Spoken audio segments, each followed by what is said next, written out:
एक एक चीज इंपॉर्टेंट है, सब चीजें, यानी एक एक प्रश्न पूछा जा चुका है। राजस्थान के एक या दो ही ऐसे शासक हुए जिनका शासनकाल पूछा गया। आपसे शासनकाल नहीं पूछा जाएगा, आपको कर्म पूछ सकता हूं। कई बार चार राजा दे देता है एक ही रियासत के, कर्म पूछ लेता है कि पहले कौन हुआ बाद में कौन हुआ। महाराणा प्रताप एकमात्र शासक है जिनका शासनकाल पूछा गया था। कब? 1572 में राणा बने और इनकी मृत्यु हुई 1597। कई बार ऐसा होता है कि पेपर बनाने वाला थोड़ा ज्यादा दिमाग काम में ले लेता है, और ज्यादा दिमाग काम में लेते ही आपने गड़बड़ होगी। फिर ये तो रट लिया, कई कई करेंगे ऑप्शन दे। अगर आप किसी भी पर्सन के ऑप्शन मांग रहे हो, इसका मतलब आपकी तैयारी नहीं है। सीधी सी बात ये। उसने एक बार पूछा कि महाराणा प्रताप ने कितने वर्षों तक शासन किया।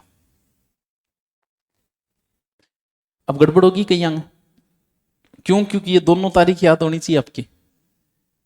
महाराणा प्रताप का जन्म है 9 मई 1540। मई में आता है जेठ, ज्येष्ठ शुक्ल तृतीया। अब देखोगे उस समय मई जून तो होता ही नहीं था, सीधी सी बात। ये बात टोड ने लिख दी, क्यों? टोड अंग्रेज था। टोड ने लिख दी महाराणा प्रताप का जन्म 9 मई में, जबकि रियल ये कि मई जून ये हमारी चलती ही नहीं। आपने तो चाले थे पूछोगा नहीं थाली मावन के कद हो कैसी बेटा अभी टेम आंधी सी आई जेठ के टेम हो तू, या वो फलानियों 2 महीना पहले हो तू। इंग अलावा पंत बेरो को का सावण में उड़े का होड़ियों 2 दिन पहले उड़े, यही होता बेटे। जब 9 मई होगी वर्तमान में, उस समय ज्येष्ठ शुक्ल तृतीया नहीं होगा, और जिस दिन ज्येष्ठ शुक्ल तृतीया होगी उस दिन 9 मई नहीं होगी। ये संयोग होना नहीं है कभी।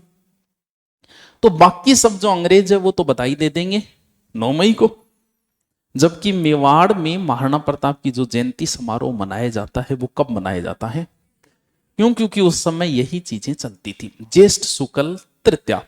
एग्जाम में एक बार बंदे ने पूछा कि जब महाराणा प्रताप का राज्याभिषेक हुआ उस समय उनकी उम्र क्या थी? महाराणा प्रताप का जब राज्याभिषेक हुआ यानी 72 में से कितने घटेंगे? 40। कितने साल हो गई? 32 वर्ष। और उन्होंने शासन कितने वर्षों तक किया? शासन में राजा के ब्रिकेट में जो दिया होता है वो शासन काल होता है कि राजा कब तक रहा। तो ये शासन काल है। 40 मुना घटा दियो, कितने में घटेंगे? 72 में, 97 में से कितने घटे? 72। कितने आएंगे? 25 साल तक। पिता, माता जयवंताबाई, पाली के अखीरा सोनगरा की पुत्री थी जयवंताबाई। पत्नी अजब दे पमार, ये बिजोलिया की रामरख पवार की पुत्री। और भी पत्नियां थी, 16-17 पत्नियां थी, लेकिन एक का ही उल्लेख याद रखना है। पुत्र अमर सिंह। आधार कार्ड तैयार हो गया। और क्या हुआ है? बचपन का नाम भीलों के छोटे बच्चे को की कहा। तो ये तो सीधी सीधी बातें हैं, नॉर्मल सी, जो याद रखनी है आपको। अब करते हैं शुरू। महाराणा प्रताप 72 के अंदर राणा बने। जब वो राणा बने हैं तो उस समय मुगल बादशाह वही है जलालुद्दीन मोहम्मद अकबर। ठीक है।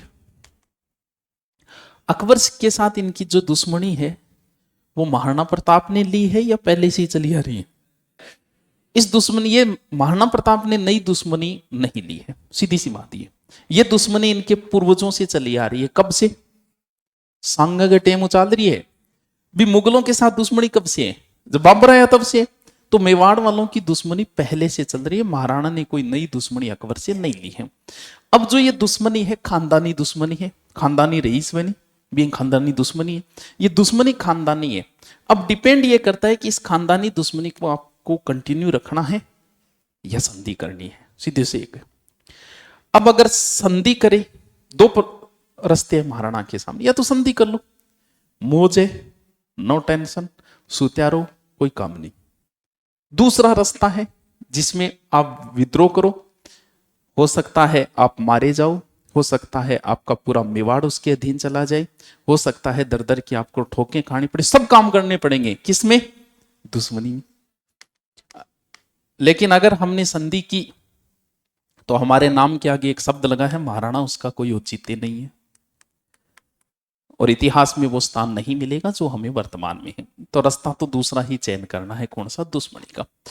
जब वो राणा बने हैं मेवाड़ के, तो एक तो हम ये देखते हैं कि उस समय मेवाड़ की स्थिति कैसी है। क्या महाराणा प्रताप अकबर से लड़ने में समर्थ है? क्या इनके पास इतनी ताकत है कि वो अकबर से लड़ सके? देखो, ये मेवाड़ है जिसमें डूंगरपुर बांसवाड़ा ये क्षेत्र आता है। इसका आधा भाग इधर वाला चित्तौड़गढ़ दुर्ग और इसके आसपास, ये तो महाराणा के पास है ही नहीं, वो तो अकबर के अधीन है। उपजाऊ भाग यही है। राजा के इनकम का सोर्स क्या है? उपजाऊ भाग, खेती। उपजाऊ भाग तो मुगलों के अधीन पहले ही जा चुका है। महाराणा के पास तो इधर पश्चिम साइड की पहाड़ियां हैं और एक दुर्ग है उनके पास, कौन सा? कुंभलगढ़। ठीक है, यानी जब वो राणा बने तब उनके पास मेवाड़ कितना है? आधा मेवाड़ उन्हें मिला है। युद्ध जो जीते जाते हैं वो सैनिक शक्ति से जीते जाते हैं। तो सैनिक शक्ति देखते हैं। अब देखो, महाराणा का साम्राज्य तो इतना के, बात करते हैं अकबर के पास कितना बड़ा साम्राज्य था। ये दिल्ली, दक्षिणी भारत में वो गुजरात तक पहुंच चुका था, और इधर आंध्र प्रदेश के पास वहां तक जीत लिया था इसने, बंगाल बिहार जीत लिया था उसने, जम्मू जीत लिया था, और इधर एक काबुल। ये इतने बड़े क्षेत्र का मालिक है जलालुद्दीन मोहम्मद अकबर। और महाराणा का मेवाड़ है ये। एक फिल्म है ना सिंघम, उस फिल्म में एक डायलॉग आता है, बोल देख गोवा में तेरा गांव कहाँ है? नहीं, तेरा गांव छोटी सी जगह है। इतने बड़े साम्राज्य का मालिक जलालुद्दीन मोहम्मद अकबर, और अपने पास बस इतना सा मेवाड़, आधा सा। इसका मतलब हम कमजोर हैं। युद्ध सैनिक शक्ति से जीते जाते हैं। सैनिक शक्ति देखते हैं कैसे। थोड़ा सा अगर मुझे समय, मुझे महाराणा का एक ही उद्देश्य था कि मन अगर थोड़ा सा टाइम मिल जाए नहीं तो मैं मेरी सैनिक शक्ति मजबूत कर लूं। अब वो बेहतर में राणा बने, लेकिन टाइम तो वो देने वाला था ही नहीं। जैसे ही राणा बने उसके 6 महीने बाद ही बंदे ने अपना काम शुरू कर दिया। किसने? जलालुद्दीन मोहम्मद अकबर। वो भेजेगा क्या? शांति अभियान। शांति अभियान समझोगे? शांति अभियान का मतलब युद्ध नहीं है, वो किसी व्यक्ति को भेजा जाएगा। युद्ध का मतलब तो पूरी सेना आएगी, आजा बात करे, कौन करे, कौन करूं, अटैक।